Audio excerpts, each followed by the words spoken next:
Dear students, आज हम इस लेक्चर में एक्सरसाइज 2.1 को कंटिन्यू करते हैं। हम एक्सरसाइज 2.1 के क्वेश्चन नंबर 5 को डिस्कस करते हैं। यहाँ पर आपके पास गिवन है a light rod 12 centimetre long. एक रोड है जिसकी लंबाई 12 सेंटीमीटर है, is suspended into a horizontal position. उसको लटकाया गया है रोड को हॉरिजॉन्टल पोजीशन में by means of two vertical string. इस टाइप से है कि ये मान लिया कि आपके पास कोई भी एक रोड ए बी है। अब ये जो रोड ए बी है ये हॉरिजॉन्टल पोजीशन में ही रहे, तो इसके दोनों सिरों पर हमने क्या है, एक स्ट्रिंग लगा दी है, एक धागे से इसको बांध दिया गया है, जिसका यूज करके इसको क्या है बच्चों, लटकाया गया है। ठीक है, these are the string. One string can stand a tension of 10 gram. एक स्ट्रिंग है जिस पर तो टेंशन आपके पास 10 ग्राम की प्रोड्यूस होती है, एंड द अदर इज 20 ग्राम। और जो दूसरी स्ट्रिंग है उस पर जो टेंशन प्रोड्यूस होती है बच्चों वो 20 ग्राम्स की प्रोड्यूस होती है। A ring of weight 25 gram can slide along the rod. एक रिंग है जिसका वेट 25 ग्राम है, जिसके अंदर क्या कर रही है, एक स्लाइड कर रही है। एक रिंग है, मान लिया कि रिंग की पोजीशन यहाँ पर है और जिसका वेट कितना दे रखा है बच्चों, 25 ग्राम है, जो इसके अंदर स्लाइड कर रही है। तो the road find the least distance of the ring. आपको ये बताना है कि इस रिंग का कम से कम डिस्टेंस कितना होगा फ्रॉम द स्ट्रिंग, या तो इससे या इससे। ठीक है, मान लिया कि ये जो रिंग है वो ए स्ट्रिंग से, ए पॉइंट से x सेंटीमीटर की दूरी पर है, और टोटल इन दो रोड की जो लेंथ है बच्चों, टोटल जो रोड की लेंथ है वो आपको कितनी दे रखी है, 12 सेंटीमीटर है। अगर ये x है तो ये कितना हो जाएगा बच्चों, 12 माइनस x सेंटीमीटर। क्लियर है? और पूरा सिस्टम इक्विलिब्रियम में है तो हम यूज कर सकते हैं।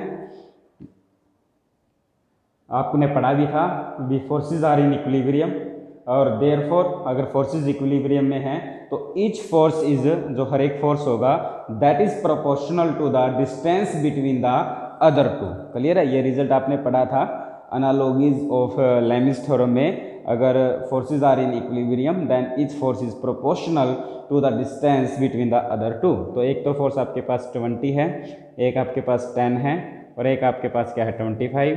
20 अगर ए पर लगता है तो that is proportional to the distance between the other two point. अगर ये पॉइंट आप सी मान लो तो इसके साथ बी सी आएगा, और बी सी की वैल्यू कितनी है बच्चों, 12 माइनस एक्स। 10 आपका बी पॉइंट पे लगा तो ए और सी के बीच का डिस्टेंस आएगा वो एक्स, और 25 आपका सी पे लगता है तो ए और बी का डिस्टेंस आएगा वो आपके पास क्या है, 12 है।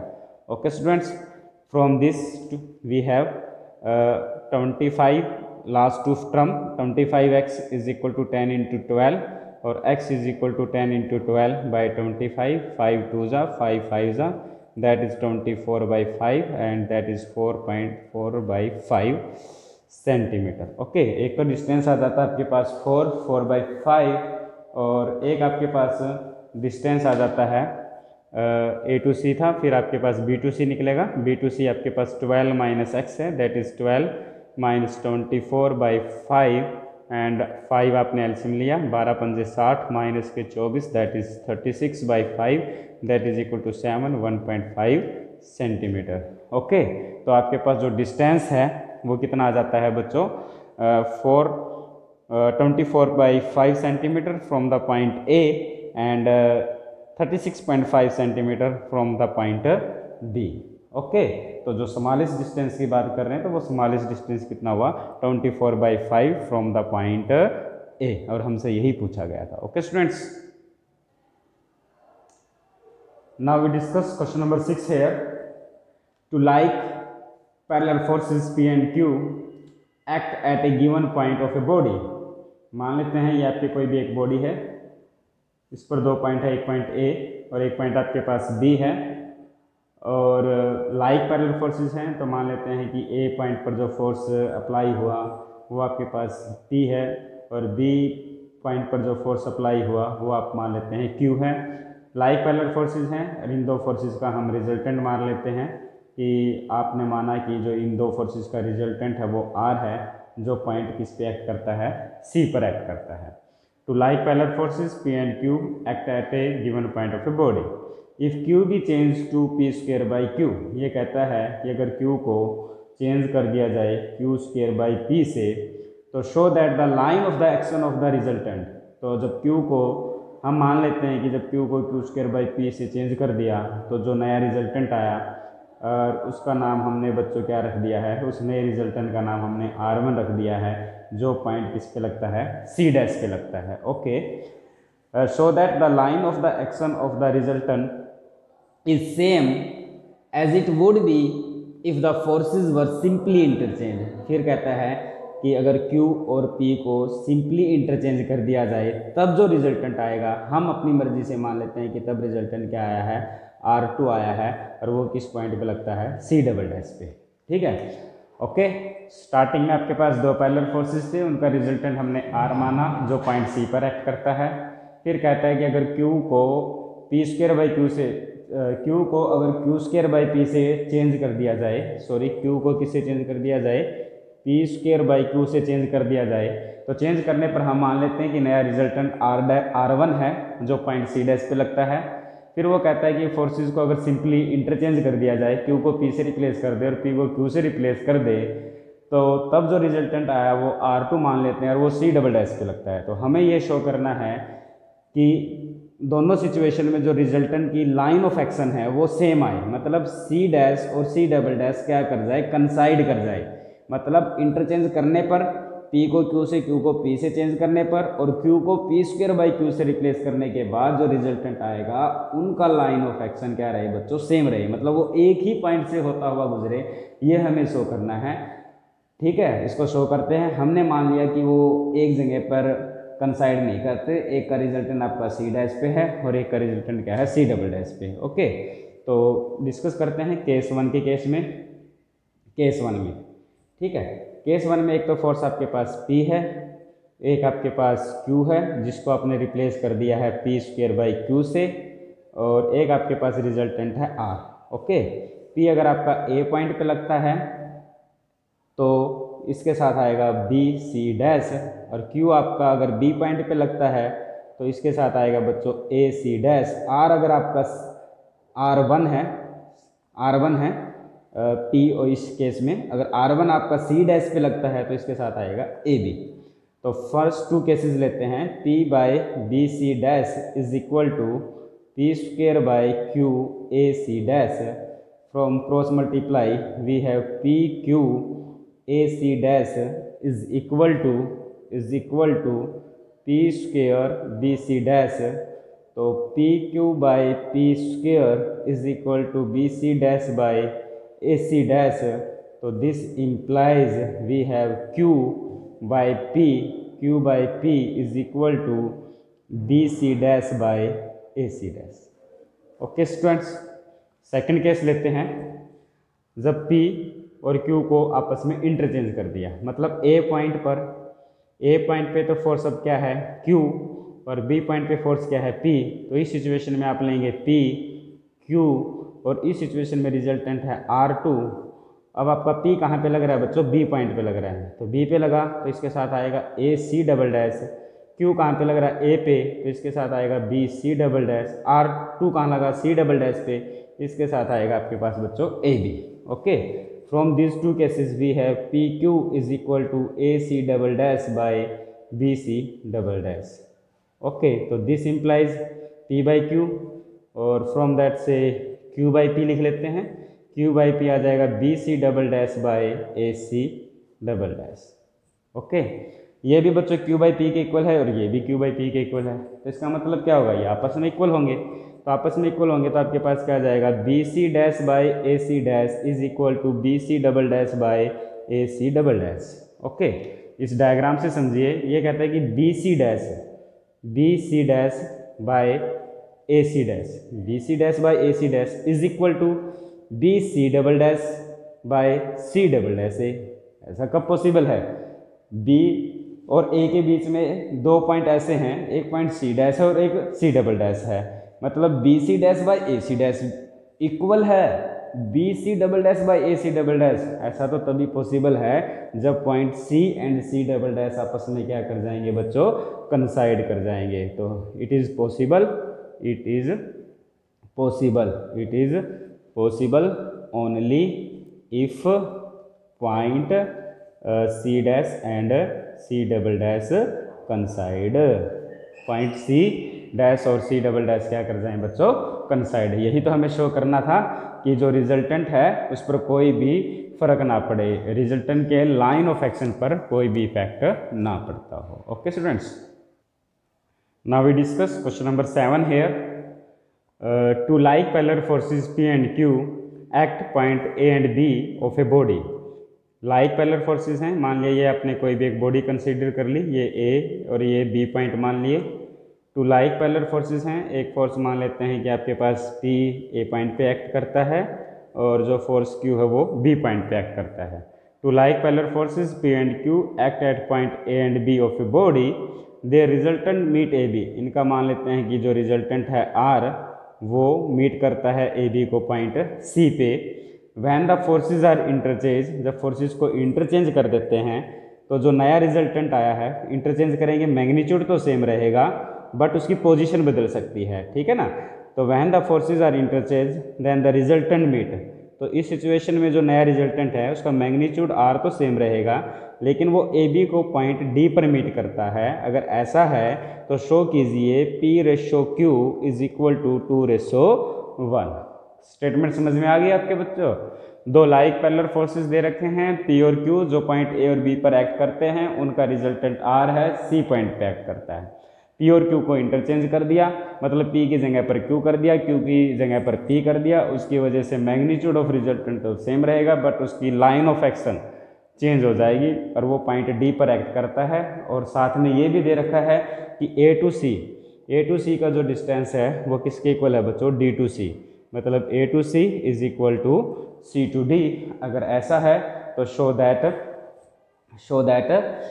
P/Q is equal to 2/1।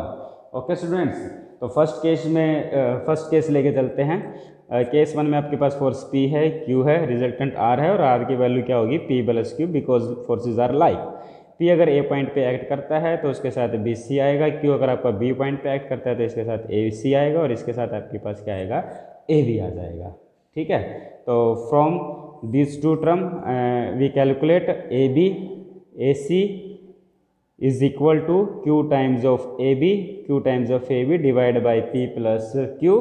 ये वैल्यू आपको क्या दे देता है बच्चों, AC की, और इसको हम क्या ले लेते हैं, इक्वेशन नंबर 1 ले लेते हैं। ओके, अब एक सेकंड केस लेते हैं। एक आपके पास फोर्स P ले लेते हैं, एक Q ले लेते हैं, एक R ले लेते हैं। लेकिन अब P का काम B पॉइंट पे है क्योंकि फोर्सेस को क्या कर दिया है, इंटरचेंज कर दिया है। P एंड Q को हमने क्या कर दिया बच्चों, इंटरचेंज। P की जगह पर Q है, Q की जगह पर P है। अगर P पहले A पे था तो अब P B पे है, तो P B पे है तो इसके साथ AD आ जाएगा। Q आपका A पर है और यहाँ मतलब अब Q हो चुका है, यहाँ आपके पास P हो चुका है। Q अगर आपका A पे है तो इसके साथ BD आ जाएगा। R आपका D पर है तो इसके साथ AB आ जाएगा। क्लियर है स्टूडेंट्स? ओके, तो यहाँ से फर्स्ट और इसका यूज कर लेते हैं। ओके, इसका यूज करते हैं और AD की वैल्यू निकाल लेते हैं। A to D is equal to P times of AB divide by R, और R क्या है आपके पास, P/Q, तो divide by P/Q। It is the value of AD। Okay students, A to C की वैल्यू पता है, A टू D की वैल्यू अगर आपको पता है तो यहाँ से हम क्या निकाल लेते हैं बच्चों, CD निकाल लेते हैं। CD आपके पास क्या आएगा, AD माइनस AC, तो ये आ जाएगा AD माइनस AC। AD आपके पास है P times of AB by P/Q और AC आपके पास है Q times of AB by P/Q which is equal to P-Q times of AB divide by P/Q। Okay students, okay, साथ में हमें ये भी दे रखा है स्टेटमेंट में कि AC is equal to DC, तो ये यूज कर लिया। सिंस आपके पास दे रखा है कि AC is equal to CD, अब AC खुद किसके इक्वल है, इसके इक्वल है, तो ये आ जाएगा Q times of AB by P/Q is equal to CD, और CD आपका P-Q times of AB divide by P/Q से P/Q कैंसिल हो जाएगा, AB से AB कैंसिल हो जाएगा और आपके पास बचेगा बच्चों Q is equal to P-Q, तो 2Q is equal to P और this implies P/Q is equal to 2/1। Okay students, यही तो हमें शो करना था कि P/Q क्या आ जाए 2/1 और यही आपका रिजल्ट आ गया है। Okay okay, now we discuss question number 8 here. The resultant of two like parallel forces, दो लाइक पैरेलल फोर्सेज हैं। मान लिया ये कोई भी एक बॉडी है, ये पॉइंट ए मान लिया, एक पॉइंट बी मान लिया, ये मान लिया कि लाइक पैरेलल फोर्सेज हैं, इसके अलोंग पी मान लेते हैं, यहाँ पर क्यू मान लेते हैं और ये इनका रिजल्टेंट मान लेते हैं R. The resultant of two like parallel forces P and Q passes through a point O. इनका रिजल्टेंट किस पॉइंट से पास करता है बच्चों? ओ से पास करता है। When P is increase by R, ये कहता है कि अगर इस P को इंक्रीज कर दिया जाए R से एंड Q बाई S, और इस Q को इंक्रीज कर दिया जाए S से, the resultant still pass through. अब भी जो नया रिजल्टेंट आया R1 वो भी किससे पास करता है? O से ही पास करता है। Also when Q and R replaced P and Q, मतलब P को तो अगर Q से रिप्लेस कर दें और Q को अगर R से रिप्लेस कर दें, P को Q से रिप्लेस कर दें, R को Q से रिप्लेस कर दें, तो अब भी जो रिजल्टेंट है वो कहाँ से पास करता है? O से पास करता है। ठीक है, R आपने यहाँ यूज़ किया, यहाँ किया, तो यहाँ रिजल्टेंट की बजाय कुछ और ले लेते हैं और R डैश ले लेते हैं। ठीक है, फर्स्ट केस में रिजल्टेंट R डैश ले लेते हैं, सेकंड केस में रिजल्टेंट आपने R1 ले लिया, थर्ड केस में रिजल्टेंट आपने R2 लिया। बट इन तीनों केसेस में जो रिजल्टेंट है वो कहाँ से पास करता है बच्चों? O पॉइंट से पास करता है। अगर ऐसा है तो आप ये प्रूव कीजिए कि S is equal to Q Q by P square which is equal to R minus Q minus R का whole square divide by P minus Q. Okay, to prove this अभी हमने कहा कि since the resultant of force P at A and Q at B passes through O, तो then we have P आपका कहाँ पे लगता है बच्चों? A। P अगर A पे लगता है तो इसके साथ क्या आ जाएगा? OB। क्लियर है? और फर्स्ट केस में और Q आपका कहाँ लगता है बच्चों? B पे, तो इसके साथ क्या आ जाएगा? AO।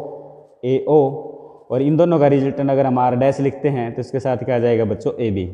तो फर्स्ट टू टर्म लेते हैं और यहाँ से आपके पास आ जाता है P by Q is equal to OB by AO, और बच्चों इसको हम नेम दे देते हैं से इक्वेशन नंबर 1।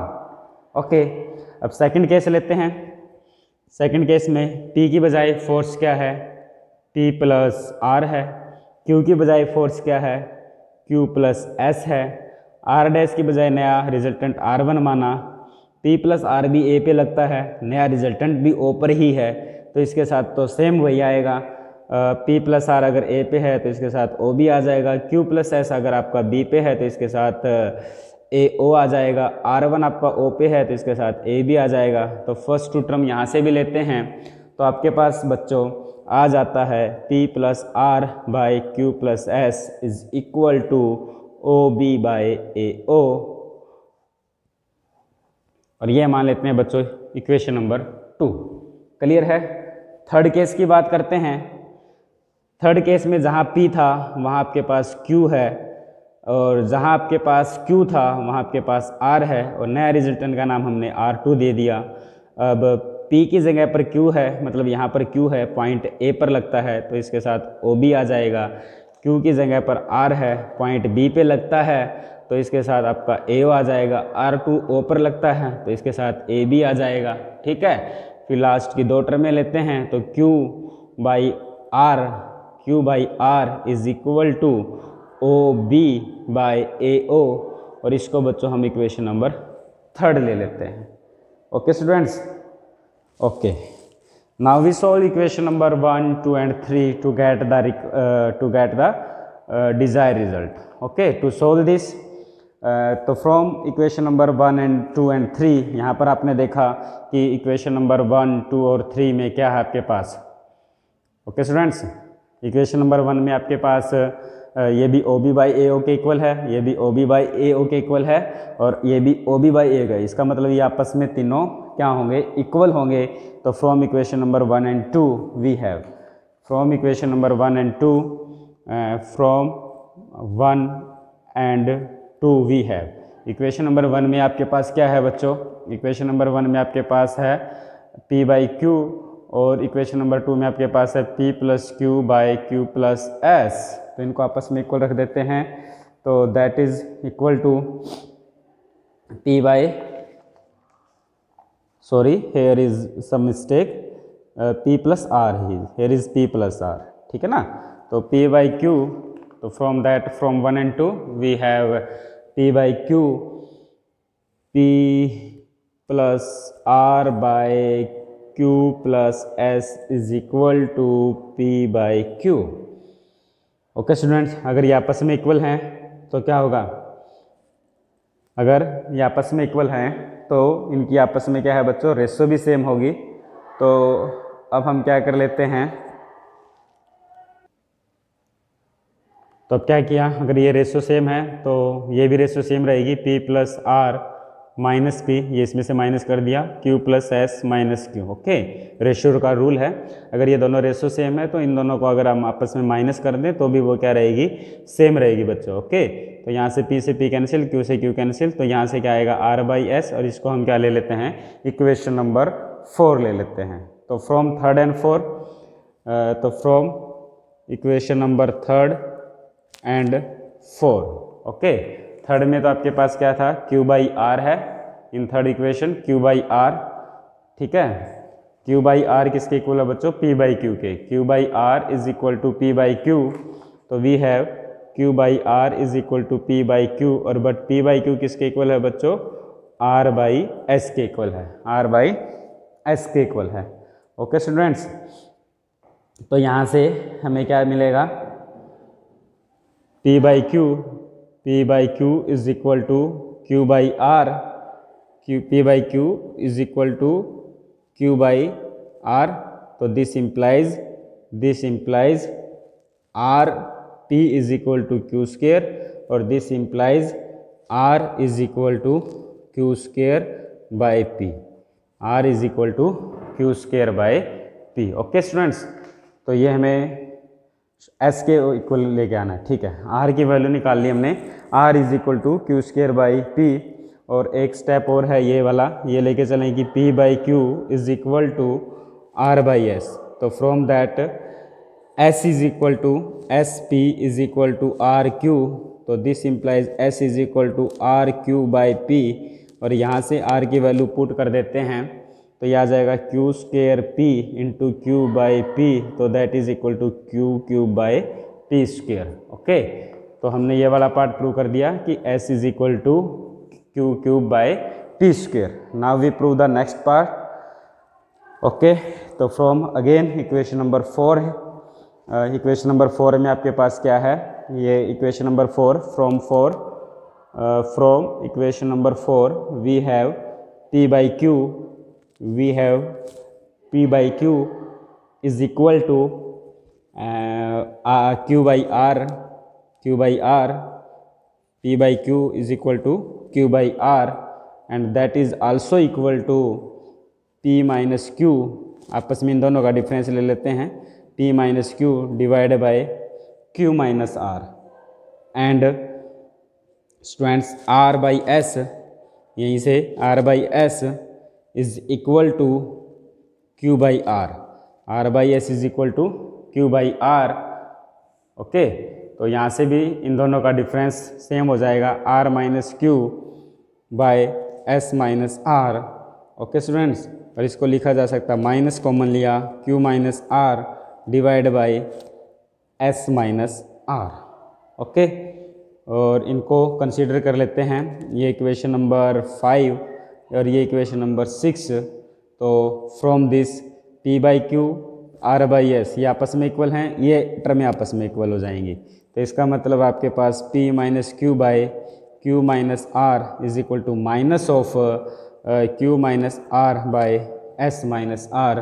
तो this implies s minus R is equal to minus of Q minus R, S minus R is equal to Q minus R का whole square divide by P minus Q, और this implies S is equal to R minus में Q minus R का whole square divide by P minus Q. Okay students, यही हमें show करना था। Okay, R minus Q minus R का whole square by P minus Q.